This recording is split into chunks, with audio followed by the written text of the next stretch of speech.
Are we ready to start coffeeing and talking? Yes, we're ready. All right, so welcome to Coffee Talk. Welcome to Coffee Talk, he's trying to say. So maybe some more coffee before you talk. That's just one man's suggestion. All right, so Esther, can we get a virtual hand? Okay, and press. Wait. Wow, beeped and everything. Yeah, I know. Wow. That's pretty high tech there. All right. What are we drinking, Esther? We are just drinking Roy's Hawaiian Kona Blend coffee. French pressed. Roy's Hawaiian, like the restaurant. Oh, okay. Beavis and Butthead. And they're fighting or hitting a bag and hitting each other accidentally. A little of both. Little of both. Yeah. I have a fantastic mug. Mine says, the Center for Land Use Interpretation. Land use interpretation. Good. Oh, yeah. That's your... I'm just drinking in life, bro. So, Greg Jackson, how are you doing, sir? I'm well. I am self-quarantined, so I haven't left this chair in 2 weeks. I shower and do pretty much everything right here in this chair. I'm actually naked from the waist down because it's too much effort to put on pants. Hey, there's only one way to prove it. Okay, we'll do it next episode. That's right. That's right. So when they say self-quarantine, it's just the house. It's not the chair. So You can move around. Oh, really? So I was Yeah. backwards on this whole thing. Yeah. I thought shelter in place meant right where I was when I heard it was time to shelter in place. Yeah. So that's on me. That my interpretation of that order it went a little awry, but it's fine. It's fine. Yeah, This chair is my home. Win or learn. Win or learn.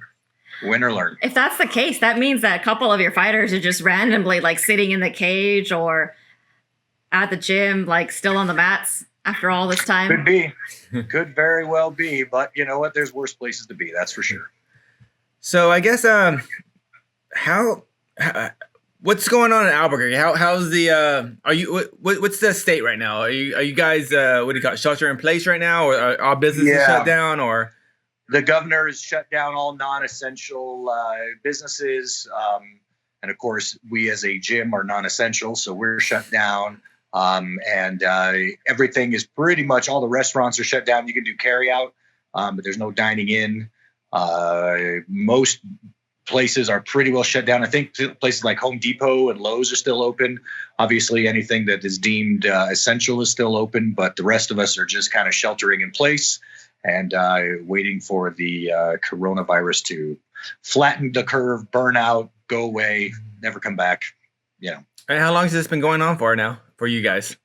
This is my second week of kind of self-quarantining. We went running in the mountains, maybe 3 or 4 of us last Friday, but obviously we're not going to go this Friday. So because it was last week, it was groups of 10 or less. Now it's 5 or less, and everybody should stay home at this point. So and we just listen. I mean, a lot of people have lost their jobs over this kind of thing. I mean, obviously there's huge health risks for the elderly and the immunosuppressed.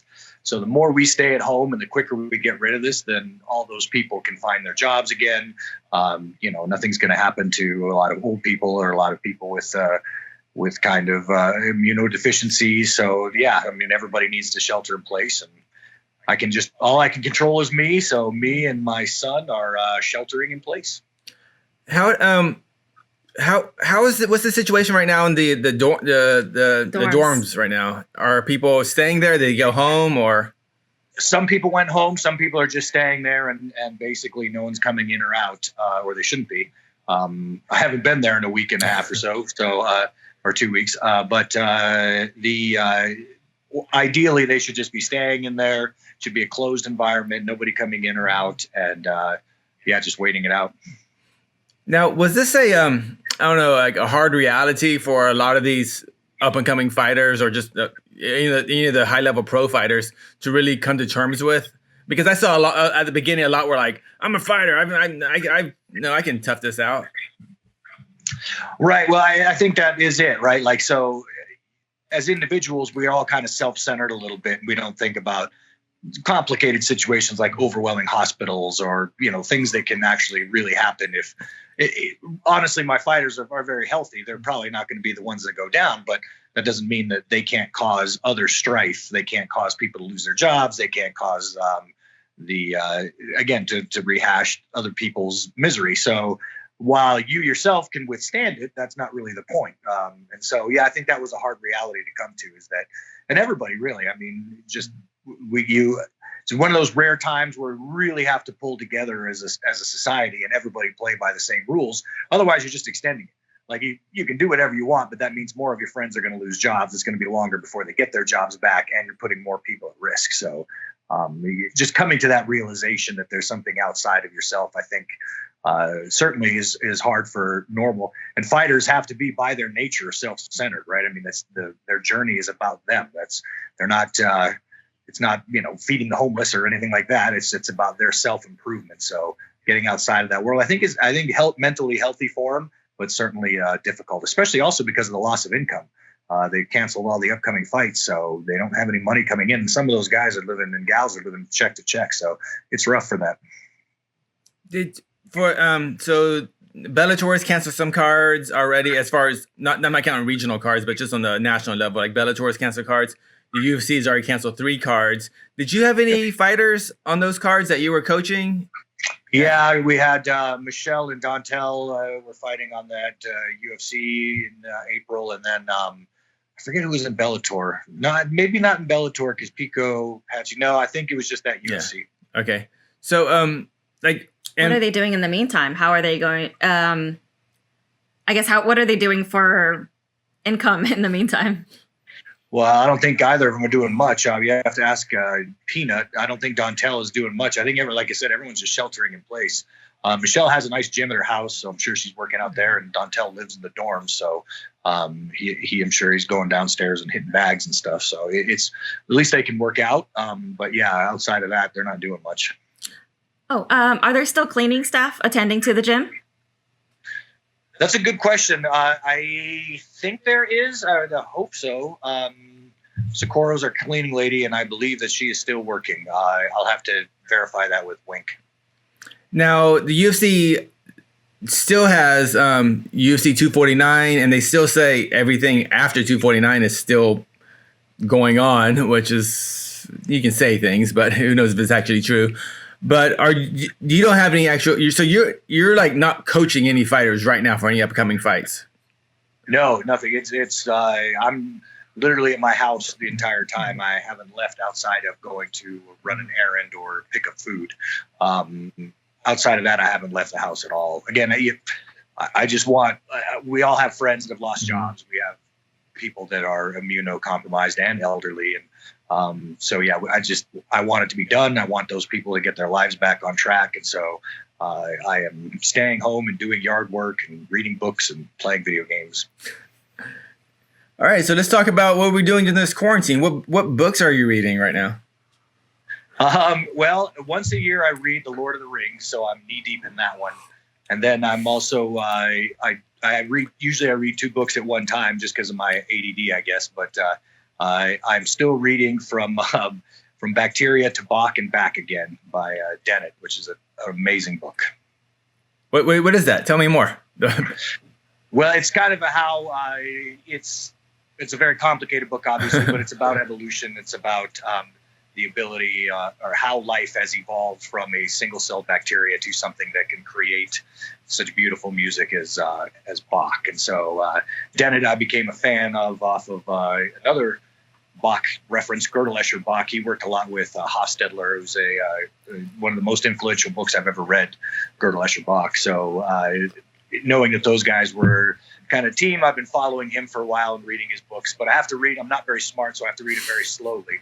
So I read a few pages at a time and try to absorb the ideas and really think it through. And then I read a few more pages. So it takes me a good minute. And then for breaks, then I read Lord of the Rings, and then I'm playing Civilization 6 on the Xbox. Oh, Any other games, or is it just Civilization 6? I am playing. My son and I love the old Fallout. That's one of our favorite series. So we're doing a replay of Fallout 3, which was like from 1946. Wow. No, it's like 2009.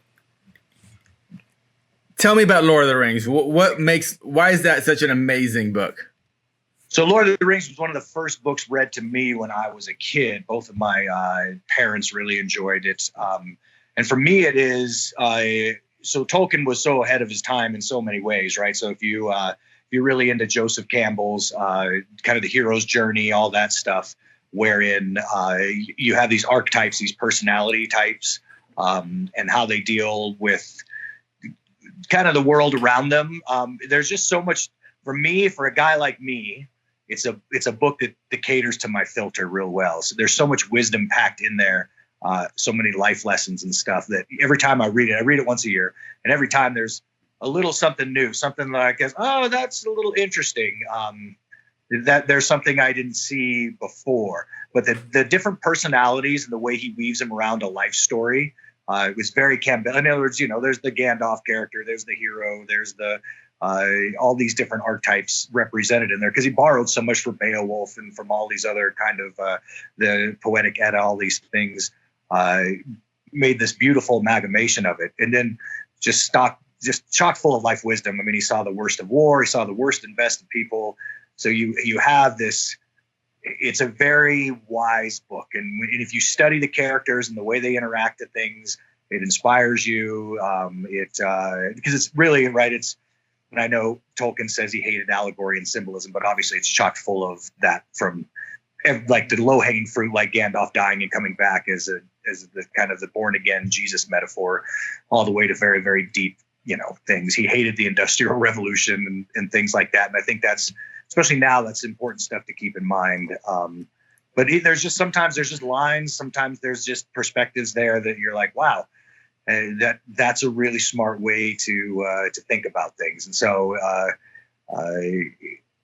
every time I read it, I try to find a little nugget. Like I'm hunting for the nugget this year. I haven't found it yet. I actually have a question. Have you just reminded me of, just in terms of thinking about our histories, have you ever had to shelter in place like this before for anything else? For an extended period of time? Not really. My neighborhood used to get pretty poppin', so we would have to kind of shelter down until the cops came. But outside, that was usually over in a night. But I don't think I've ever had to. Yeah, I don't remember ever having to you can't leave somewhere for an extended amount of time. Short term, yes. Long term, no. Mm-hmm. Have you ever had any kind of training for situations like this in terms of military or whatever? In terms of what? In terms of your military training that you've been doing? Oh, yeah. Well, this is mostly just sitting in a chair. So, there's a lot of military guys that are good at that. They go to extensive schools. I don't know if I'm tier 1 chair sitter yet. I'm probably tier 3 still, but I work up. I'm in a rough training schedule of, like I said, showering in the chair is a real challenge, but that's things like that'll move me up. But no, I think that's the wrong approach, right? Like anybody that's stocking up ammunition and getting ready for the apocalypse, I think you're kind of missing the point of the approach. If society starts crumbling in that way and we're not helping each other, then we've really gone astray. Mm-hmm. Now, I'm not saying, obviously, if people are going to start trying to break into your home for whatever, well, then you need to defend yourself. That's pretty common sense. But you're watching the zombie movies and stuff, and you're ready to go, and you're tacked out with all your fancy weaponry. I just don't think that's not the right mentality. The mentality to me should be trying to help each other out as much as possible. And again, if you're if it comes to that point, really ammunition is going to be the least of your worries. If things are falling apart, yeah, you should be trying to help each other out and come together as a community. I've always admired that when you travel. There's some very, very poor communities, and they're so classy. You know what I mean? They're never trying to steal from each other. Well, I'm sure they are here and there, but Like there's a kindness. There's when people are really poor in a deep level for a long time, they can either be very, very mean about it and very kind of hustlers, or they can be very kind and offer you their last kind of piece of bread stuff. So I've always admired the hustler. To me is boring, like, whatever. But those people that take poverty and are classy about it, the people that run into strife and make jokes about it. I always remember reading all the accounts of the revolution, our revolution, and just the sense of humor that the Americans had fighting the British. Oh, here come our friends, the British again. Just that sense of humor under duress, I admire as well. So I think being able to laugh in these situations is super important. I think being able to take care of each other, and in this case, take care of each other is not being around each other. That's fine, but you will be around your family and stuff, like taking care of them. Don't get pissy with each other, that kind of stuff. I think that for me would be very important points to go over, much more than stockpiling ammunition with my suppressed 5.56 bro getting ready to shoot out the window. Like, yeah, that sounds cool, but the reality of that is not as cool as it sounds, I don't think. That sounds super cool, bro. Yeah. Do you think I mean, everybody wants to be special, right? Everybody wants to be the last one in the zombie apocalypse. Actually, you just reminded me. Do you think that this is maybe a teaching experience or a learning experience for people to learn how to communicate politely with others, since we're all kind of trapped together? I think there's a lot to that. I think that just being so as a society, especially in our business, right? Like, we love the guy that just don't give a what. He doesn't care. He doesn't, you know what I mean? And those guys are great to like entertain you, but they're not cool to hang out with in a house, And if the guy's always like telling you and keeping it real, I was just keeping it real.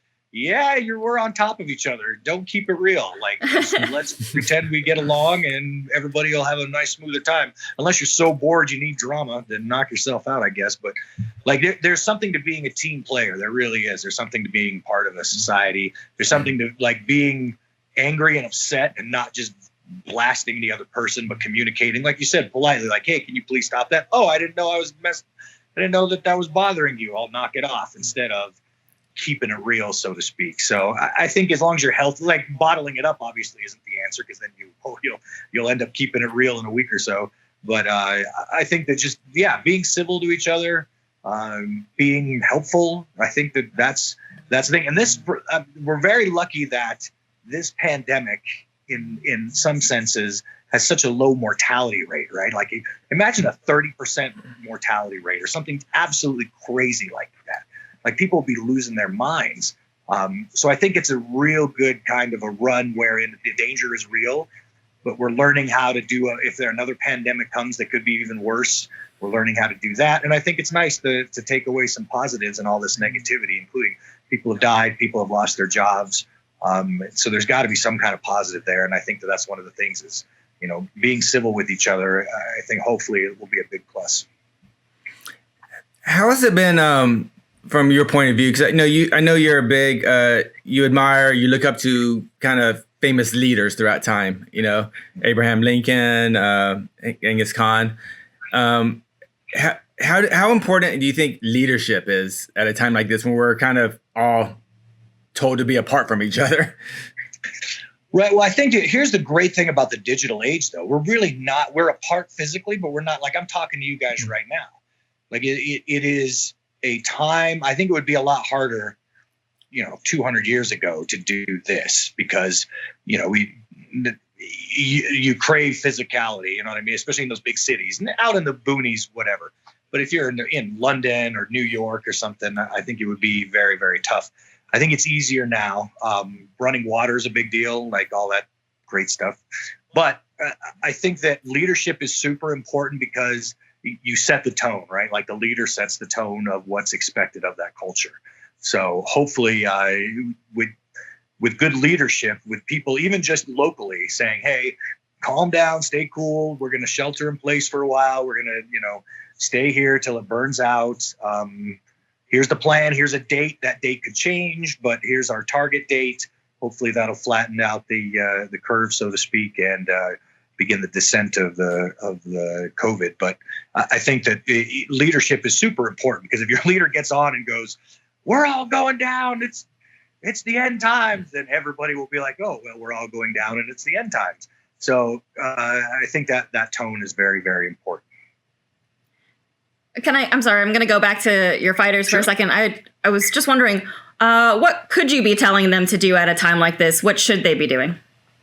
Well, they should, again, sheltering in place. And here's the great thing about fighters is when they're not fighting, that's pretty much what they do. Like, they just show up and train, and then they go back to their room, and then they play video games or do whatever they're hanging out with their friends. But at the gym, you have all of that already there. So it's just kind of in between fights for them. So for a fighter, I don't think it's a huge deal. The big deal is the loss of income, right? They don't have anything coming in, a lot of them. So that loss of income is the big deal. But as far as the day-to-day, the fighters in the gym can go downstairs and hit a bag. I mean, fighters at home can do push-ups in the backyard.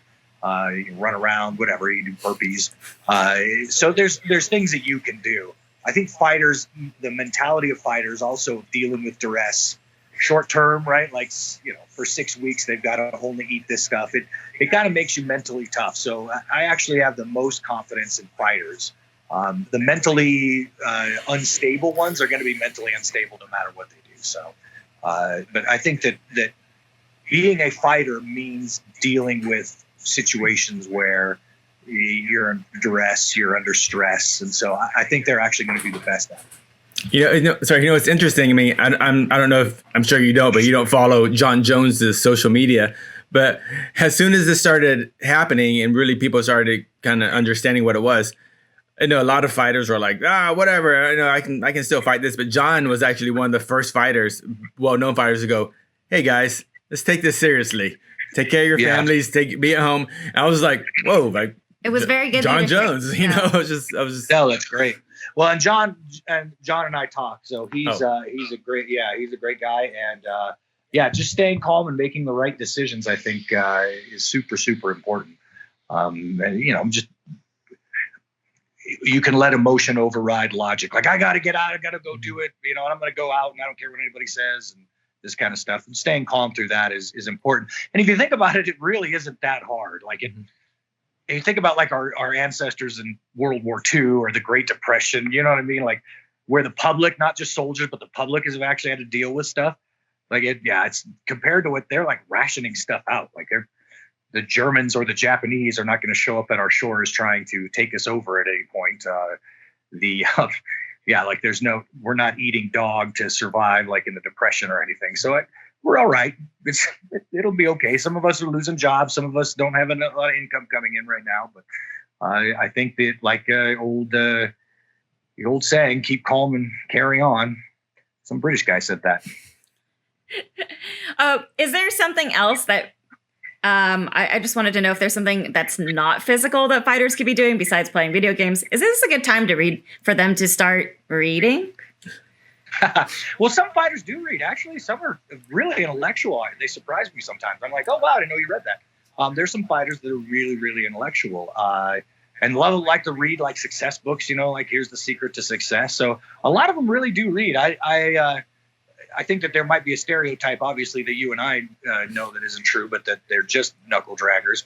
And they do interesting, like Aaron Pico loves horses. So he's riding his horses right now. It's just sheltering in place, staying at home, and his horses are in his backyard. So he's doing that. So they'll find things to do. They'll mess around. But I think that fighters also have a great that sense of humor under duress, good ones. So I'm sure they're all at the gym right now laughing and making jokes about each other and doing what they do, which is it's a good environment. And I'm pretty sure that that's exactly what's going on. And is there a better companion for quarantine than a dog? There is absolutely no better companion for anything. Quarantine, surgeries, whatever you need, bring a dog, because the dogs are the greatest things that are ever made, ever. It's my dog, Mr. Boots, has been a constant companion. Yeah, he's taking care of me. He's in the chair, right? We don't leave the chair, so he's helped out. How are you staying so fit, Greg Jackson? In these trying times, how you don't have a bag, you don't have a big gym to work out on. What are you doing to stay ripped? Well, it's chair squats, chair push-ups, chair cartwheels. No, I'm lucky. I have a treadmill. I have a treadmill at the house, and I have a decent backyard, some kettlebells, and that's pretty much all I need. And then just the nice part of it is there's no time pressure. Like I don't have to be at the gym or go anywhere, so I can work out on my own schedule. I can wake up when I want. There's a lot of positives to it. But I think that the most important thing to do is something physical. Yard work. I think if you just sit around your house all day, that's where you're going to get a little screwy in St. Louis. So you want to even just going out and raking leaves, messing around, push-ups, sit-ups. Even if you're not a fighter, do something physical, because that'll really, really help you out. It just it makes such a big difference. I mean, one of the leaders I love, right, is Shackleton, and he had all those guys on the ice for 2 years, and he was always making them do physical stuff. And he understood that. If you're just sitting around, that's when your brain starts going nutty on you. Just do here. Great time to start, right? Do 10 push-ups, and if you can do 10, then the next week the next day do 15 or whatever it is. You can set little fitness goals for you. It doesn't have to be a big deal. And then do yard work. Get outside. Yeah, I was gonna actually ask you about that. Like, because I go to the gym every day, but I'm used to having a coach tell me what to do. And then if he will see if I'm getting lazy, he'll know, hey, whatever, work harder or whatever. But now that I don't have that, like, I'm still like, I'm going running, doing hill sprints, but I feel like I can't push myself hard enough, not like I do with someone yelling at me. Like, as a coach, I'm sure there's lots of people in the same situation. How can I change that mindset? To motivate myself to push myself as physically more? Right. Well, see, I wouldn't. Oh. I would let your coach do that, right? Because there's no way that you can just be like, hey, Casey, push yourself more. And you're like, oh, okay, well, that makes sense. I'll go ahead and do that. Right? It doesn't work. Yeah, okay. It doesn't work that way. Yeah. Well, now that you say it, it's maintenance. Right now, we're all in maintenance phase. So all you're doing is getting up and doing something. Run hill sprints, but you don't have to kill it. That's when you get back. That's when you can kill it again. Because, again, you have to have something to look forward to. So you can train to say, okay, when I get back and my coach sees me, he's going to be impressed that I did not lose shape, that I'm in better shape, whatever it is. Mm-hmm. But you have to have something to look forward to. That's hope, right? Like, this thing will be over. And then when it is over, you will be nice and prepared because you spend your time training and doing positive stuff. Actually, I was just thinking, you're right. Shackleton would have lots of advice for us right now, considering if you're trekking across the Antarctic, you would, there would probably be times when there were weeks when they weren't able to move through weather and whatnot. Have you ever come across what are some of the physical activities he would put his people through? Well, I have a great picture in my office of him just hauling boats, right? And just making sure that they were, for no good reason. I mean, the good reason was that they were, like we were saying, like, you're not staying here, we're moving. That's very important. But I think you get snowed in, you get blushed in, and that's where it's just good old fashioned toughness. Like, you just, But as soon as that blizzard's over, it'll last 2 or 3 days, you're right back out doing stuff again. So as long as it's temporary and you are doing something physical, I think that it's not going to mess with your mind. If you spend 3 days indoors because it's storming out, and then day 4 you go and mow the lawn or do push-ups, you're all right. You're all right. Well, man, I really enjoyed this cup of coffee with you, Greg Jackson. That was very, very. I didn't know that synchronized coffee drinking was a sport. Right? One, two, three. Well, I give it an 8. All right. Well, you got it at 10. The first one. We got 6 more months of this quarantine, so by month 5 or 6, we'll nail it. That's right. It'll be good. Well, I think I'll let you go back to your yard work, Mr. Jackson. But thanks yes, very sir. much for Today talking is to us. Trimming back a bush and getting all the leaves underneath it. Good for you. Exciting. All right. Well, thank you, and hope everyone stays inside safe. And wash their hands and be smart out in Albuquerque. Thank you, boss. We'll see you guys soon. Good luck. Thanks. Bye.